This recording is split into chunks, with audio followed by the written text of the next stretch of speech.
And now, people who think they're helping, I like your sign, you're hurting, you're not helping. People who think they're helping you guys out, you don't want this help.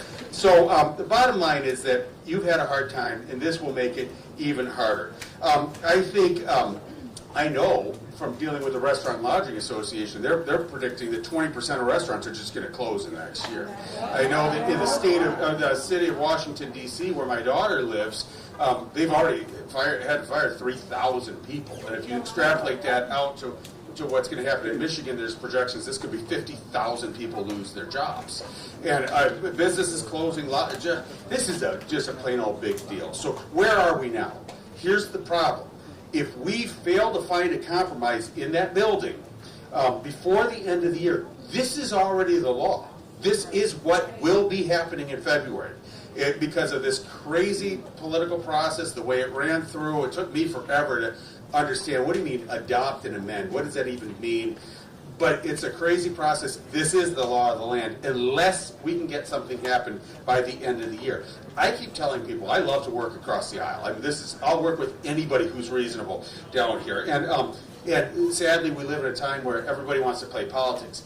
This is something we can't play politics on. And I see Republican and Democratic legislators out here who came specifically today, and we're not even in session today. They came because of you, who want to work together on this.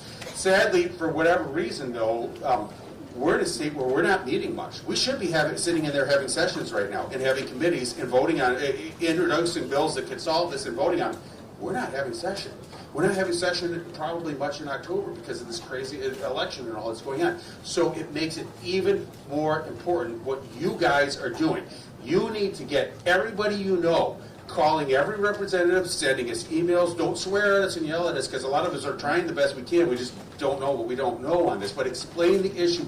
Make sure that all your customers know what's happening. I've seen these little tabletop things. We need to get the message out about how terrible this is and really force a groundswell, because that is what's going to make the difference here. Make no mistake. I say it all the time.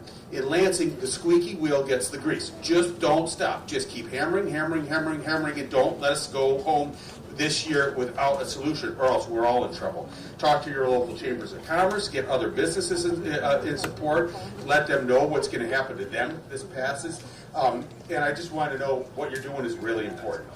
This law was put on the books because of a citizen-led initiative, and I love the fact that our citizens can get together if we don't do our jobs on something, or if they think there's a need out there that we're not addressing, that we can sign petitions and get things on the ballot here. This one happens to be a really bad one that got to that stage.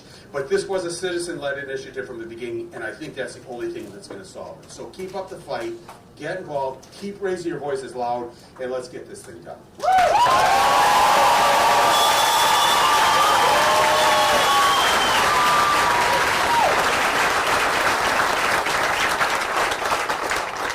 So when we say that your voices make a difference, I'm about to show you how, right? I told you that there were a lot of lawmakers around, so we've just added another one to the agenda who came by and saw what all of you are up to and would like to come up and speak. So State Representative AngelaRZ.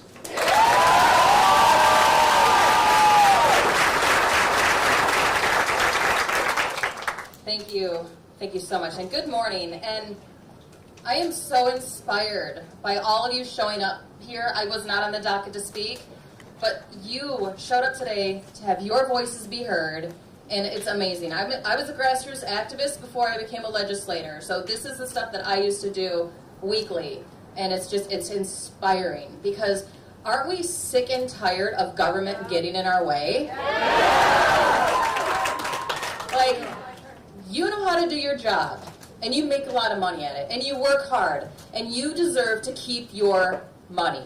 We deserve to have lower taxes, and they should not be doing this to the tip wage, because you guys are worth every penny that you make, because you work harder in this industry than any other industry that I've ever worked in personally, because I used to be a waitress.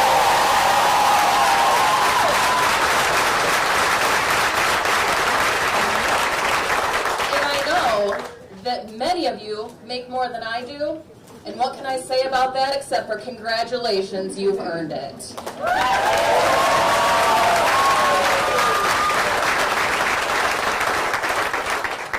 but unfortunately, the climate that we have in Lansing has not been positive to small business in this last term.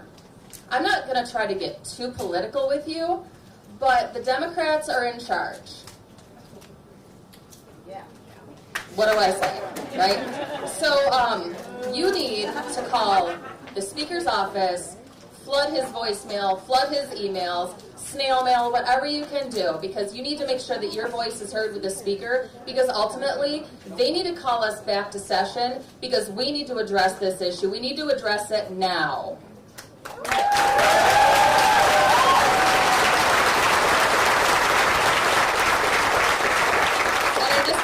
I didn't want to take too much time, but thank you. Thank you. It makes me emotional that you're here and keep fighting and never be quiet about what's important to you, okay? Thank you.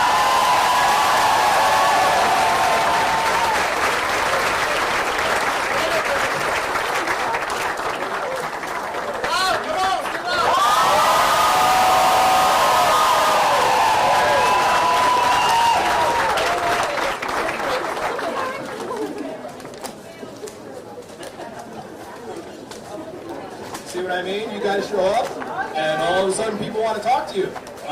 That's what we like. So, great job, everybody. Thank you, Representative Regas. Next up, Representative Tim Beeson.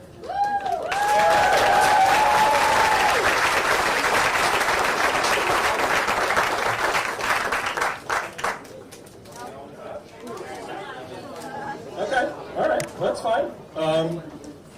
Very good. So now what we're all here to hear about, we're here to hear from servers and bartenders, the people who work in this industry. So first up is Lou from the Peppermill Cafe.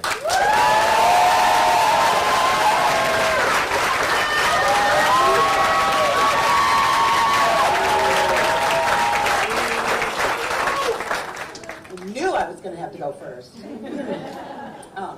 Good morning. Good morning. Let me get these on.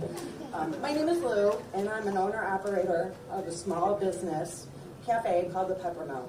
We're located in Grand Rapids, and we employ about 12 to 13 people. Even though I run the day-to-day operation of the business, 95% of my income comes from serving. My story is not unlike all of yours. You know, I started in this business as a very young teenager who wanted the designer jeans, and I wanted a car really bad, and I was taught at a very young age, you have to work really hard for what you want in life. So now here we are. I hate to even say it, only because of my age, but 4 decades later, and I am still in the industry.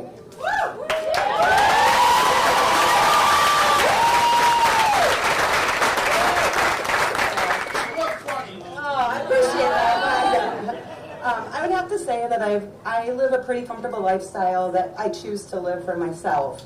I've bought in homes. I'm kind of bougie, so I like to drive nice new cars. I've helped raise my family, and anybody that knows me personally knows that I have such a big special place in my heart for special need rescue dogs. And these are the dogs that nobody wants because they cost a ton of money to even keep alive. From their medical bills to their prescription foods and their vet appointments, the list is very, very long. And I am able to do this, and I have continued to do this on a server salary. I really don't even need to ask myself why I'm still in this business. It's just who I am. It's in my soul, and I love absolutely everything about it. I love the hustle and the grind. I love waking up every morning, not knowing who's going to come into my life that particular day. And I especially love catching up with all of our regulars who have become family to us. You know, at the Peppermill, we don't always get things 100% right, do we, Michelle? No. We try really hard, but shit seems to happen. Sorry. So it just seems to happen. But one thing that we do always try to get right is customer service. We go above and beyond to make sure our guests are well taken care of at all times. We want you to leave feeling happy, full, a smile on your face. We want that 5-star review, and we want you to tell all your family and friends about us. And I'm so proud of our staff for the service that we provide our customers. This has been proven time after time by all the invitations that we get. We've had babies grow up, and then those babies have had babies. We've been invited to birthday parties, baby showers, weddings, anniversary parties, and unfortunately a lot of funerals as well. And none of this would be happening if we didn't care so deeply about our customers. We want you to feel like family, like you're part of our family. And I'm so afraid when this tip credit elimination goes away in February that caring is just going to vanish. It's not going to be the same. We've been working so hard at the Peppermill to try to spread the word about this. I mean, we have these pretty fantastic t-shirts printed, and it's definitely a conversation starter when we explain to them what's going on.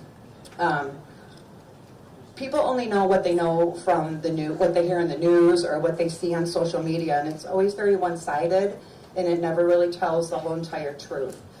They believe that they're doing a server a huge favor by, eliminating the tip credit to receive a higher minimum wage, until you have to explain to them that A, we didn't want it, and B, we definitely didn't ask for it, and C, the only way restaurants will be able to survive this huge pay increase, along with the 72 hours of paid sick time for everybody, is increase our prices. So their $11 burger is now going to cost $22, and their $12 omelet is now going to cost $24. And you can see their faces go from joy to sadness, and it's already has started happening with us. I don't know about you guys, but it's terrible. So we explained to them then we've already seen it happen. So they explained to us that if our prices increase to that level, we won't be seeing them as much. And when we do see them, they simply can't afford to tip us like they used to, no matter how much they say they love us. Things are tough for the restaurant business. After taking such a huge hit on COVID, every single thing costs so much money right now. It's crazy. Food cost is the highest it's ever been. Restaurants have to close because we don't have enough staff for the day. And it's like you're flying by the seat of your pants. And many of us are not even fully bounced back after the pandemic, and now we're being kicked down yet again with this whole tip credit thing. It's like we just can't catch a break. The system is not broken. Please do not try to fix it. We didn't want this, we didn't ask for this, and we are not out picketing for a higher wage. That's right.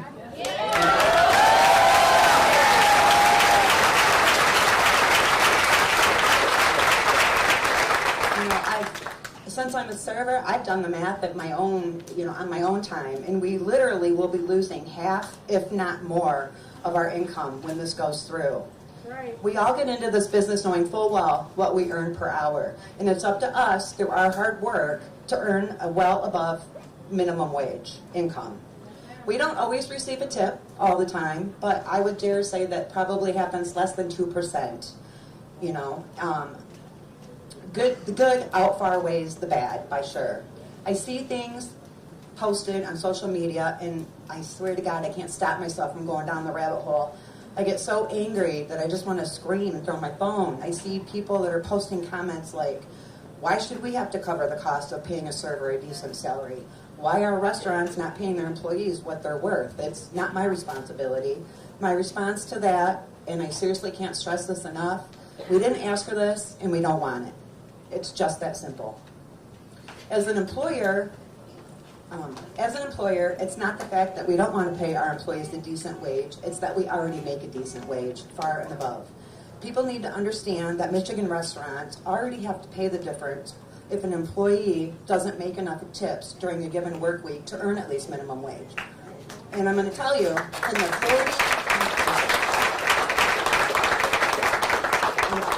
in the 40 years that I have been in this business, never one time has an employer had to issue me a check because I did not make minimum wage.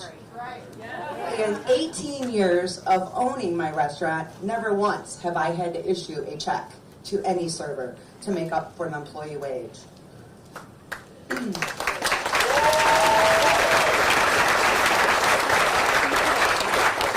think I speak speak for many when I say that we're absolutely on board with raising the minimum wage. We want people to be able to live as comfortably as possible. My question then becomes, why can't you raise the minimum wage but exclude servers and bartenders? Because owners already have to make up the difference.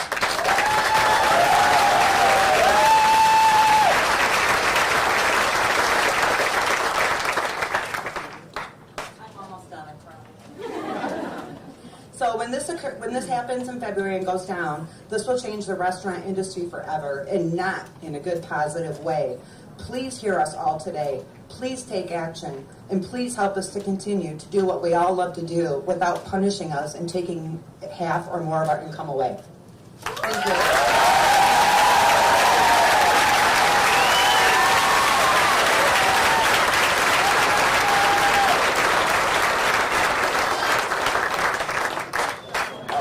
That was awesome. Next up, we've got McKenna from Buffalo Wild Wings.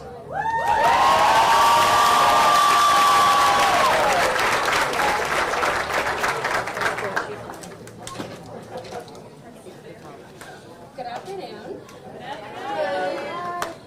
My name is McKenna. I'm a bartender at Buffalo Wild Wings in Port Huron. I stand before you today to urge you to consider the unintended consequences of eliminating the tipped wage. Such a move could have a huge negative impact on small businesses, workers, and the hospitality industry as a whole. Tipped employees, such as myself, servers and bartenders rely on our tips as a significant portion of our income.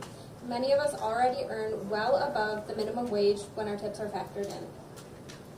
A shift to a flat minimum wage would not only reduce our incentive to deliver high-quality service that tips often reward, but it will also lead to job loss, fewer hours, and higher menu prices as businesses scramble to absorb the added labor costs. For small businesses, especially restaurants, increasing the tipped wage to match the minimum wage would significantly raise overhead expenses, putting additional pressure on an already fragile sector. As many restaurants are still recovering from the impacts of the pandemic, and this policy could enforce them to reduce staff, cut hours, or even close their doors. The result, fewer opportunities for workers and a weakened local economy. Michigan's current system ensures that tipped workers are guaranteed the minimum wage if our tips don't bring us to that level. The safety net is in place, protecting workers without imposing unnecessary strain on the businesses. Instead of disrupting a system that already works, we should focus on enforcing the existing laws and ensuring fair treatment for all workers. I left substitute teaching because I was making more with my tips than I was with teaching. I personally know countless servers and bartenders who rely on the money they make in the restaurant to support their families, and if this change is made, their livelihood will be compromised. In closing, I urge you to consider the bigger picture. Raising the tipped wage to match the minimum wage might seem like a solution, but it risks damaging the very industries and workers it seeks to help. Let's preserve the flexibility of the current system, which rewards hard work while maintaining a thriving hospitality sector.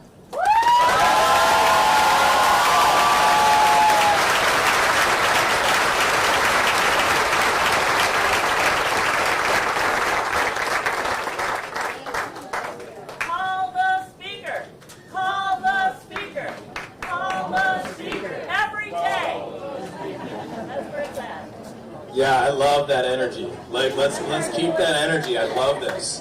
Absolutely. So next up, we're going to hear from Michelle from Pepperell.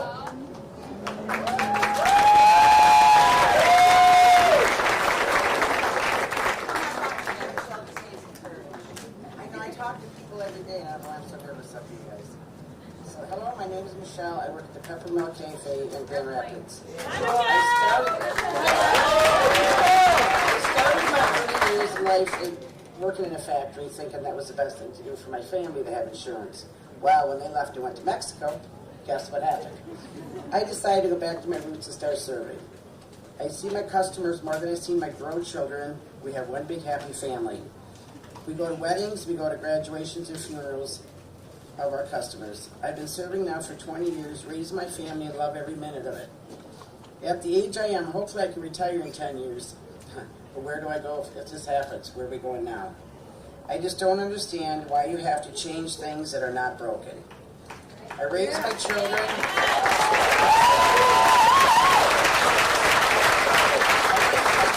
And I always told them you have to work for what you get and what you want. And as a server, we work hard for what we do. And we don't expect tips. We work hard for them, you guys, and we deserve them. We do. And know that making minimum wage, I know I'm making more than minimum wage. By passing this, you're going to take more than half my wages away. Please, let's all stand together and let's not let this happen.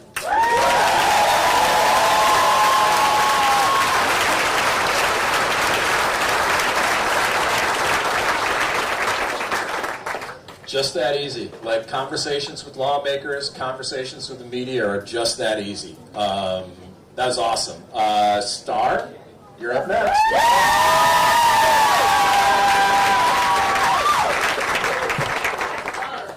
Oh boy. All right. Hello everybody. Thank you for the opportunity to speak today. My name is Star Bankston, and I have had the privilege of working in the service industry for Michigan for over 20 years. We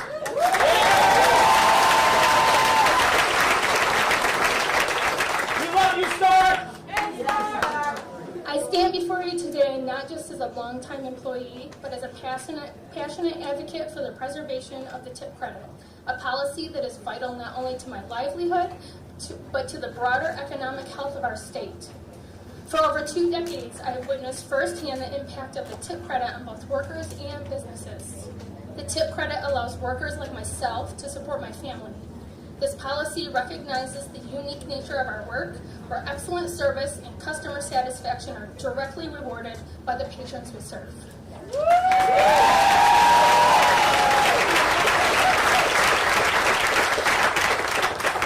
If that is taken away, I will personally lose more than half my wages. I will no longer be able to support my family. I will have to quit my job that I've worked for over 20 years and try to find a new one. The tip credit system enables many of us to earn a wage that reflects our hard work and dedication to our career choice. I have chosen to work in the service industry because I am very good at what I do, and I make the amount of money that reflects my hard work and skill. My income is directly tied to my performance and customer interactions. If the tip credit is taken away, I guarantee the quality of service and compassion in this industry will be gone. That's right.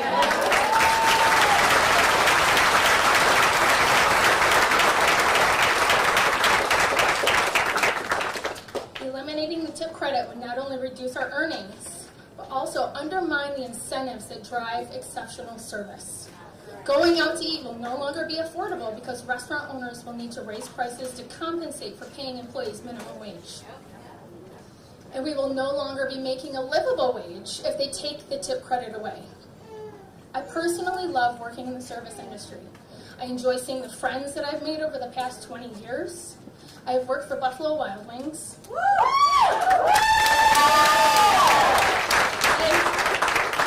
I've watched people meet, get married, have children, and I have had the privilege of seeing these kids grow up. In turn, many of my patrons have seen me get married and have my own children. I have forged lifelong friendships with people young and old because of my job in the service industry. If the tip credit gets taken away, it will affect not only our wages, but the chance for people to come out and have a personal, meaningful connection with someone face to face outside their home. What I'm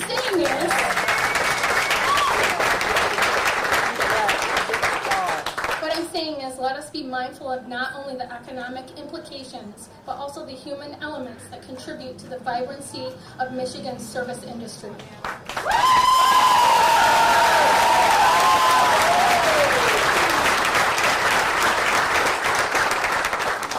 Finding a solution that respects the needs of workers while maintaining personal interactions is integral to us as a service industry workers and our economy in Michigan.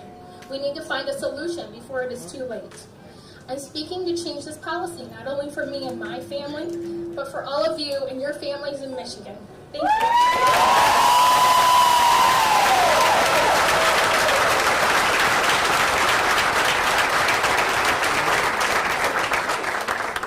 love you guys. This is awesome. This is awesome. So next up, Brandon, you're on.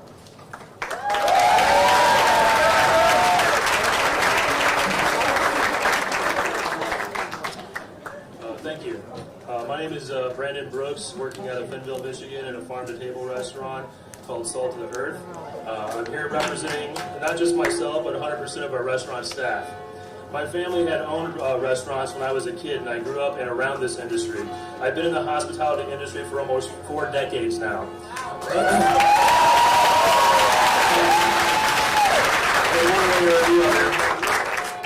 Even while holding jobs or owning my own businesses in other industries. If I wanted a wage job, I would have gotten a wage job. Serving and bartending are entry-level sales jobs that have zero prospecting required. People can develop the basic sales skills necessary for sales for other industries as a server or a bartender with the current compensation system of tipping. We have all dined in a restaurant as a customer. One fair wage is bad for the consumer by taking away our power as a consumer to pay directly for the service we receive and forcing us to pay for all the servers and bartenders in the building, indirectly via a minimum of a 30% increase of the menu.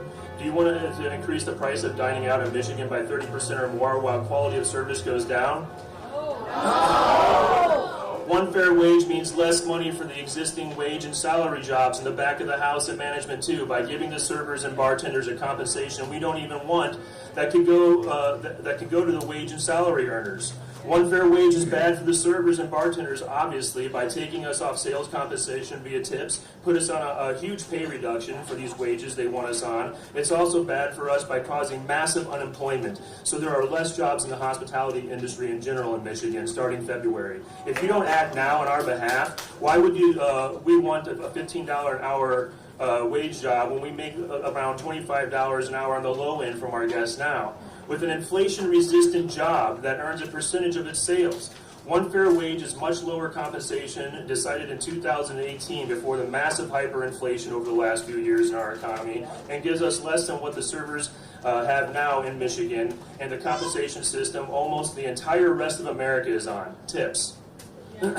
Our tip compensation is as it is now is largely inflation resistant because we make a percentage of our sales. It will be better for us to keep tip compensation as it is and to support the ending of taxes on tips that would help the entire hospitality industry more than putting us on wages. That and not taxing overtime either for the wage and salary guys. That would help us all immediately and is something that is being considered at the federal stage currently. Something Michigan and bartenders would miss out on due to the one fair wage scam. One fair wage is bad for the restaurant and our communities by causing massive unemployment from restaurants being forced to close down due to the forced higher labor costs. Most of the mom and pop restaurants will close, the ones that barely recovered from being forced to close down during the whole COVID ordeal. The main reason one fair wage is a political scam, though, is because it's based on the lie that servers and bartenders are making less than minimum wage now, and that is a lie. Because if for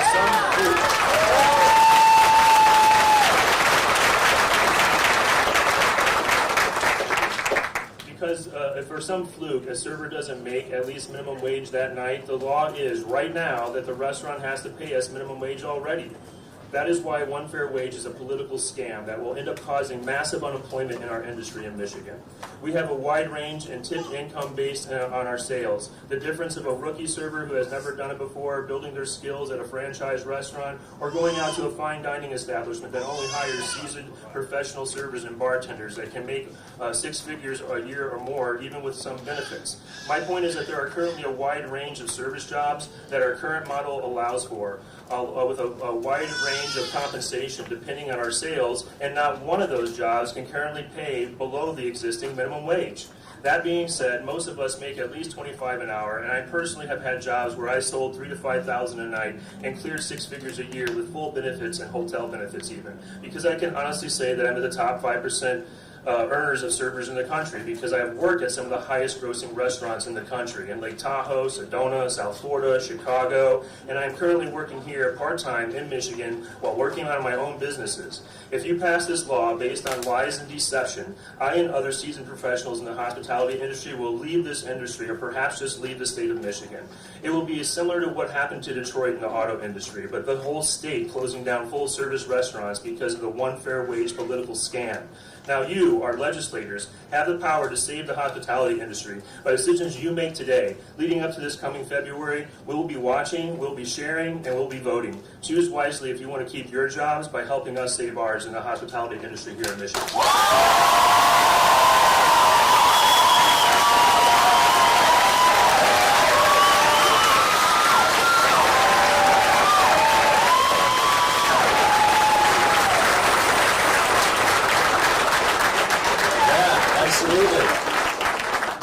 You guys are so great at this. Like I see some lobbyists around here. Y'all should be hiring. Like these people are real good at this. It's hard not to be loud when you're being so real. That's right. Yeah, that's right.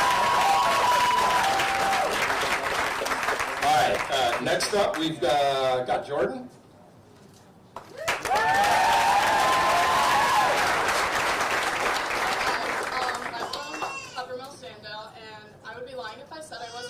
I tried acting like I wasn't to, support my other coworkers. You got this, girl!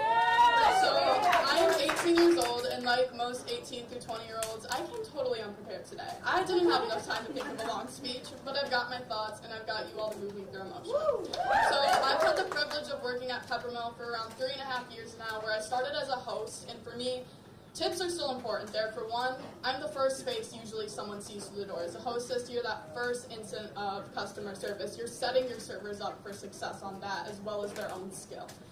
Then I got to move up. I actually serve at a country club right now, and with that, it's two completely different settings. And I have co-workers there. So how we do it there, we have a 20% tip pool, like service fee. That gets pulled in, it gets split out. Anything you make on top of that is directly for you. I have servers constantly asking me, Jordan, how are you always getting tipped more? Jordan, our members never tip us. Why are they tipping you? Because I'm a newer server there. And it's simply because we work for it. I work for my tips. I do what I can.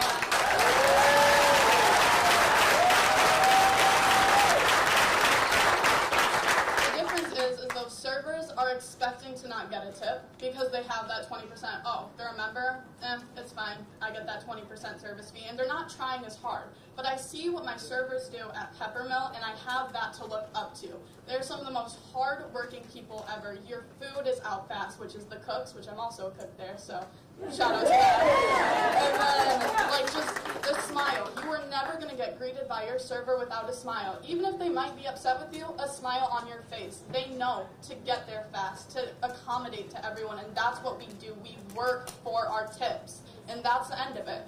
You would never look at someone with a cut on their finger, go put a cast on that. Why? Because it's not broken. We are not broken. Our system is not broken, and we do not need to save something that doesn't need saving.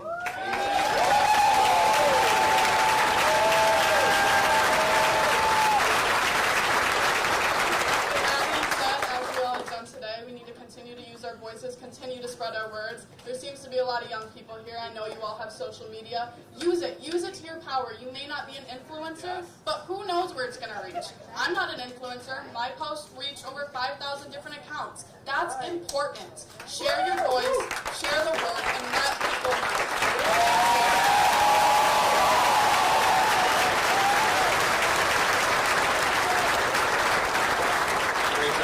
Jordan here. We got two more, and then we're going to do something special after that. Danny, you're up.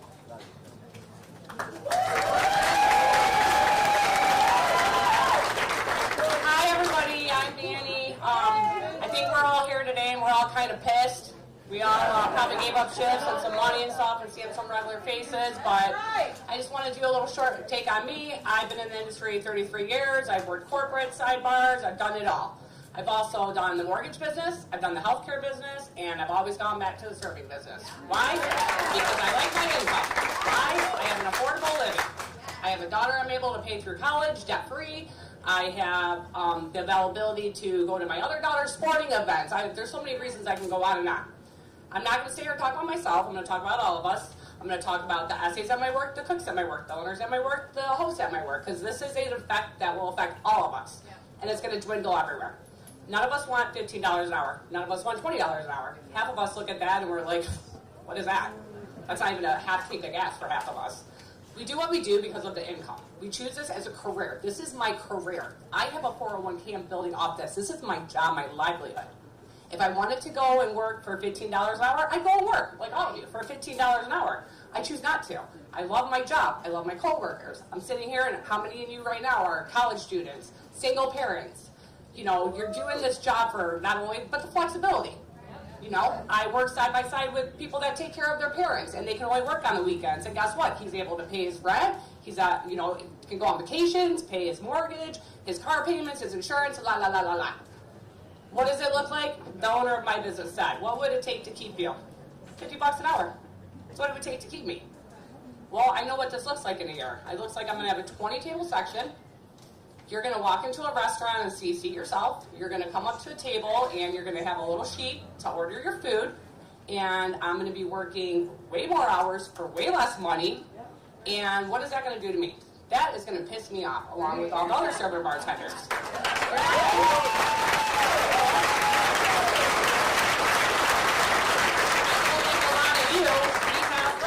We build those. We build relationships.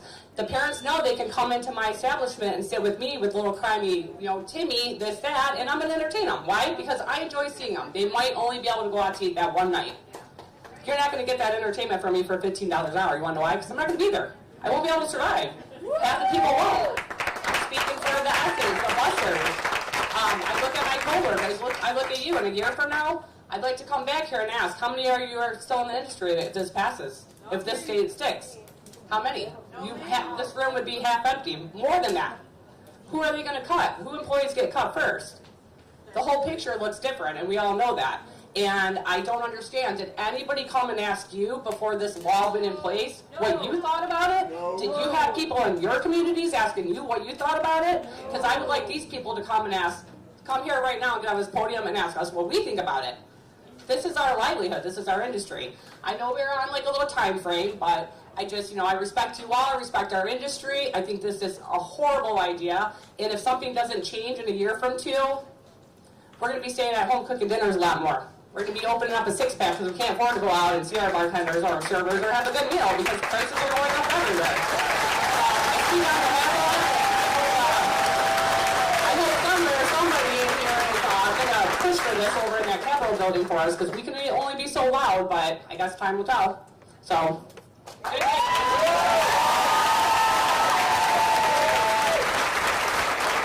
absolutely. All right, so we got one more speaker, and then I'm going to get up here, talk about something special we're going to do to let them all know, stunt on them a little bit. But first up, Angelo, you're on.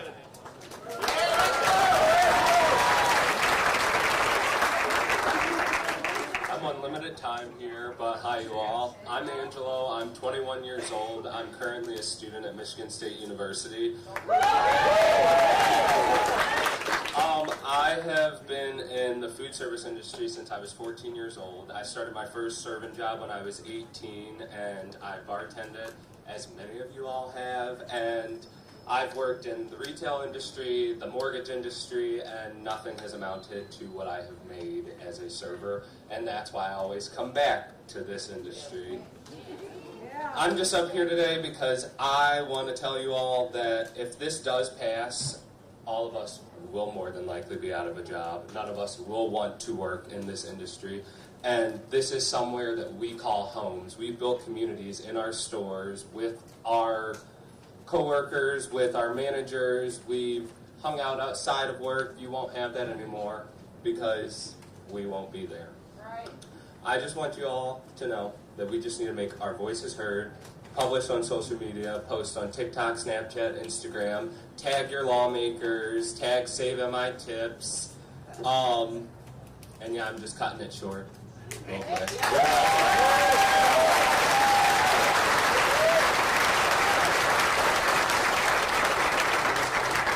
All right. So two things. First thing, if you came up here to speak, come find John Selleck. There are some folks from the media that want to talk to you so that we can continue to elevate our voices here. A couple of speakers have mentioned that we want to make sure that we're getting what we did here today, what we're doing here today out on social media. Use the hashtag SaveMITips. And if you weren't up here speaking on stage, another demonstration of the impact that you're all having.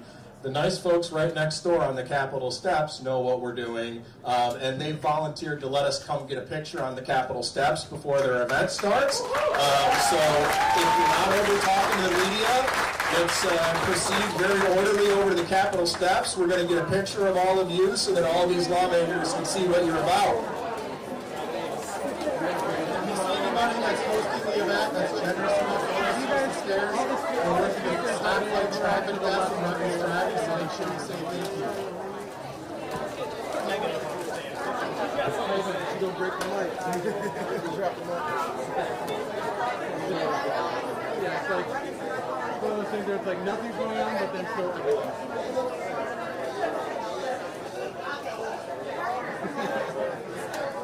Everything's like stacking up way not getting open. Today it's like 2, so that's